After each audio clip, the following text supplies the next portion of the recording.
беларускія фільмы яны у сабе вабралі, ну, па-першае, мову, па-другое, той свет, што вакол нас, і вышыванкі, і вось выцінянкі, якія ў мяне ў фільмах зараз ёсць. Ці яшчэ нейкія рысы, можа быць, дробненькія, можа, маленечкія рысы, але ж тыя, што робяць нас непаўторнымі. Людзі пра іх шырока не ведаюць, бо для гэтага павінна быць такая пэўная сістэма пракату, каб гэта ўсё магло дайсці, ну, да свайго гледача.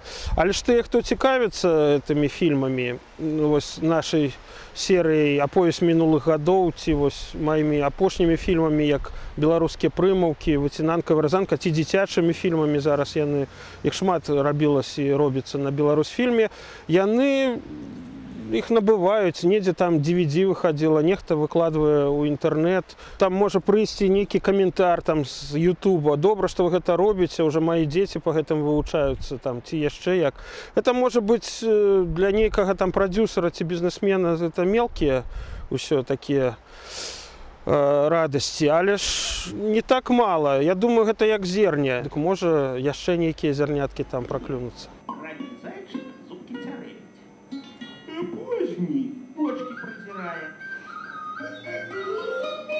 Усе заробкі ўпалі разы ў 3, і гэта стала такая, ну, не вельмі прыбытковая справа. Таму што ў мяне большая частка аніматараў, яны фрылансы, таксама як я, і яны, ну, могуць знайсці сабе другія гарызонты. Я сам паставіў пытанне, каб трэба болей грошай, бо навошта гэта працаваць, калі на гэта нельга жыць. Но вось на мой новы праект, зараз вось я запускаюсь у праекце «Музычная скарбонка», нейкія такія грошы знайшліся. Робяцца такія занатоўкі, якія потым, ну, сканіруюцца, там, апрацоўваюцца, і яны ўходзяць у так званы аніматык. Калі б быў там тых, хто прымае рашэнне на Беларусьфільме, я б зрабіў такі залаты DVD беларускай анімацыі, бо, на мой погляд, туды войдзе і лафертаўская «Макаўніца», былы прызёр, і фільмы Ігара Воўчыка, як «Капрычо». Гэтыя фільмы не такія громкія, ну, як можа быць і наша мастацтва. Можа, гэта наша прыродная рыса такая, не быць, ну, такімі ўжо занадта яскравымі. Наша святло такое нейкае матавае, на мой погляд. Але ж гэта святло. Калі нашы продкі ўжо мелі сваё пісьменства, пра Прагі пісалі як пра буйны яблык разладу паміж князямі кіеўскай Русі.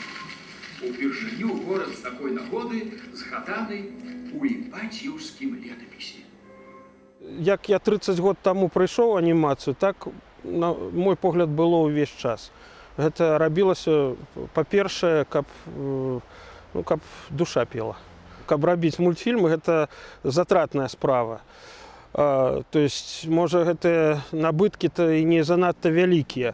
Але ж, ну, тут жа ёсць нейкая радасць, калі гэта робіш. Гэта можа быць даражэй за грошы.